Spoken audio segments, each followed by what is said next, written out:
नमस्कार, आप देख रहे हैं न्यूज मूवमेंट। मैं हूं आपके साथ मनु तिवारी। आइए रुक करते हैं फटाफट खबरों की ओर। रक्तदान संस्थान से प्रेरित होकर सेना के जवान ने किया स्वैच्छिक रक्तदान। रक्तदान से बड़ा कोई पुण्य नहीं, रक्तदाता अरमान ने कहा। रक्तदान संस्थान की जनसेवा से प्रेरित होकर प्रतापगढ़ के युवा अधिवक्ता मोहम्मद कैफ पठान के नेतृत्व में लद्दाख में तैनात सेना के जवान ने आशा चैरिटेबल ब्लड सेंटर के रक्त केंद्र में जाकर बी नेगेटिव रक्त ग्रुप का स्वैच्छिक रक्तदान किया। रक्तदान करने वाले रक्तदाता अरमान खान उम्र 25 वर्ष निवासी कायस्थ पट्टी रानीगंज प्रतापगढ़ ने कहा कि रक्तदान संस्थान समाज हित में सराहनीय कार्य कर रही है, जिसके चलते आज मैं अधिवक्ता मोहम्मद कैफ पठान के नेतृत्व में स्वैच्छिक रक्तदान करने आया हूँ। उन्होंने कहा कि आज मैं तीसरी बार रक्तदान कर रहा हूं। रक्तदान करके किसी व्यक्ति को जीवन दान देना दुनिया का सबसे सराहनीय कार्य है, जिसके लिए मैं समय समय पर रक्तदान करने के लिए संकल्पित हूं। रक्तदान के उपरांत रक्तदान संस्थान के अध्यक्ष निर्मल कुमार पांडे द्वारा रक्तदाता को प्रशस्ति पत्र देकर सम्मानित किया गया। उन्होंने रक्तदाता अरमान खान एवं अधिवक्ता कैफ पठान द्वारा किए गए सराहनीय कार्य की प्रशंसा की। इस मौके पर निर्मल कुमार पांडे, ब्लड बैंक संचालक अमित सिंह कैफ पठान, एडवोकेट इमरान खान, एडवोकेट जैनीश खान, अंतिमा विश्वकर्मा, आकाश कुमार, राजेंद्र यादव आदि लोग मौजूद रहे। ओम प्रकाश गुप्ता की रिपोर्ट। डीएम ने सीएचसी रानीगंज व नगर पंचायत कार्यालय रानीगंज का किया औचक निरीक्षण। प्रतापगढ़ में जिलाधिकारी शिव साई अवस्थी द्वारा सामुदायिक स्वास्थ्य केंद्र रानीगंज का औचक निरीक्षण किया गया। डीएम के अचानक निरीक्षण से सीएचसी के डॉक्टरों और कर्मचारियों में अफरा तफरी मच गई। निरीक्षण के दौरान पाया गया कि सीएचसी गेट के सामने अवैध रूप से 3 मेडिकल स्टोर संचालित थे, जिस पर डीएम ने तत्काल मेडिकल स्टोर को सीज करने व दवाओं को जब्त करने तथा संबंधित ड्रग इंस्पेक्टर को लिखित चेतावनी जारी करने का निर्देश दिए गए। डीएम ने सीएमओ के द्वारा समस्त प्रभारी चिकित्सा अधिकारियों को निर्देश जारी किए गए कि किसी भी सीएचसी पीएचसी के सामने अवैध रूप से मेडिकल स्टोर संचालित न किया जाए। यदि ऐसा कोई करता है तो तत्काल मेडिकल स्टोर के संचालक के विरुद्ध नियमानुसार कार्रवाई की जाएगी। सीएचसी में आए हुए मरीजों से डीएम ने उनके स्वास्थ्य व मिलने वाली दवाओं के संबंध में जानकारी प्राप्त की।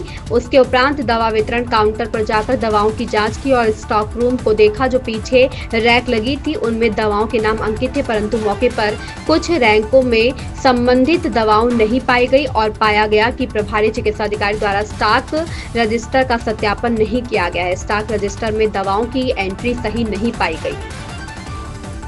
ओम प्रकाश गुप्ता की रिपोर्ट। रानीगंज का औचक रूप से निरीक्षण किया गया मेरे द्वारा, ये देखने के लिए कि धरातल स्तर पे जो चिकित्सकीय सुविधाएं पब्लिक को मिलनी चाहिए और मिल रही अथवा नहीं, इसी का निरीक्षण करने के लिए आज औचक रूप से मेरे द्वारा यहाँ पे निरीक्षण किया गया।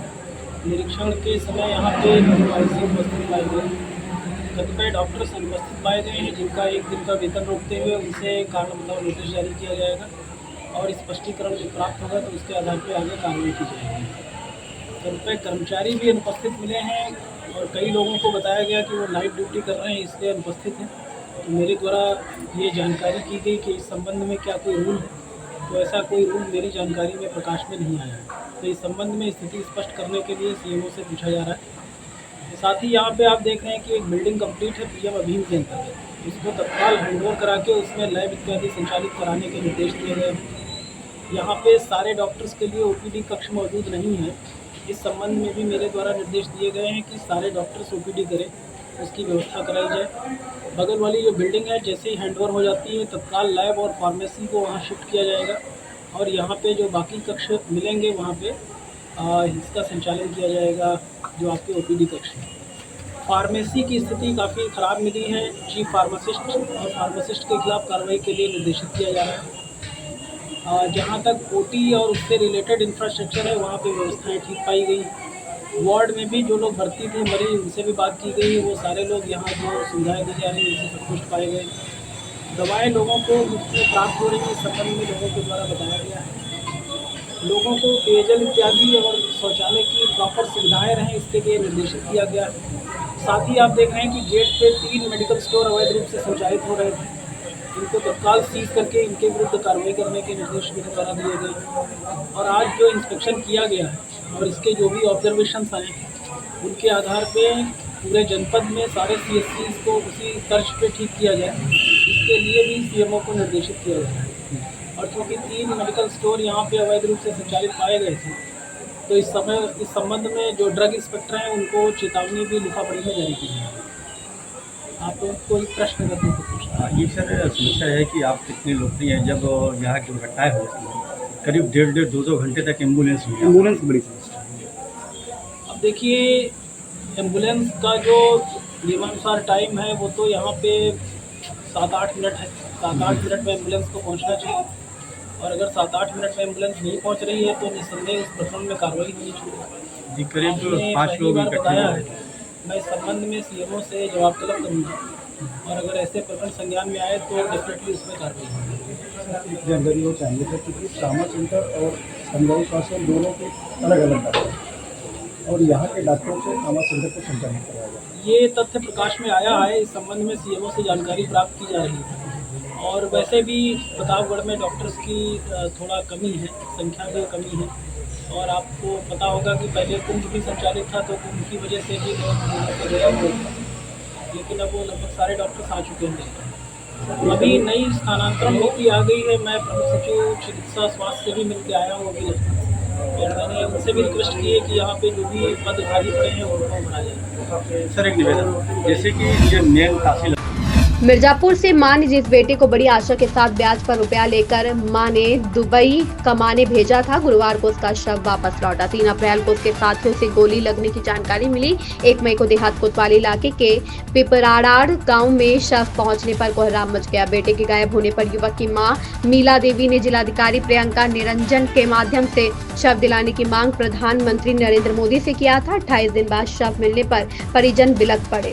साथियों द्वारा बताया गया कि खाना खाकर टहलते समय सोनू को सैनिकों ने गोली मार दी है। उसका मोबाइल भी स्विच ऑफ बता रहा था। बड़े बेटे के गायब होने पर 16 अप्रैल को छोटे बेटे का विवाह भी टाल दिया गया था। बड़े बेटे के दुबई में गायब होने से घर में खुशी की जगह मातम पसरा रहा। आज उसका शव ताबूत में भरकर आया तो परिवार के साथ ही गाँव में कोहराम मच गया। संतोष गुप्ता की रिपोर्ट। हमारे 3 बच्चा है, 6 साल का, 4 साल का, 1 साल का। के करे सहारावा में खियाऊ बैरनियान के लालावन के। अरे हमरे केहू नहीं बा। हमारे क्या मांग करेंगे, क्या मांग करेंगे? अरे हम अपने लिए नौकरी करो, पढ़े लिखे बीए पास है। हम बीए पास है, हमके सरकार से हमके नौकरी चाहे, हमके नौकरी चाहे। हम बच्चन के जियावे खियावे बदे के ना दिया, हम लड़ब कोर्ट कचहरी कुल। हमके नौकरी चाहे। हम लाल और राजा के लेके कहाँ जाबा? हमरे कोई नहीं बा। इनके पिताजी का ध्यान तो हो गवा, 18 साल हो गवा। हम उनके सहारे रहेल। हमके नौकरी चाहे। हम बीए फाइनल किए, हमके नौकरी चाहे। हम ना करब कुछ तो हम का खियाऊ अपने तीनों बच्चन के। हमके नौकरी चाहे। आप उनके साथ आए, सोनू के साथ आप काम करते थे साथ ही में? साथ में काम नहीं करते थे, साथ में खाते थे।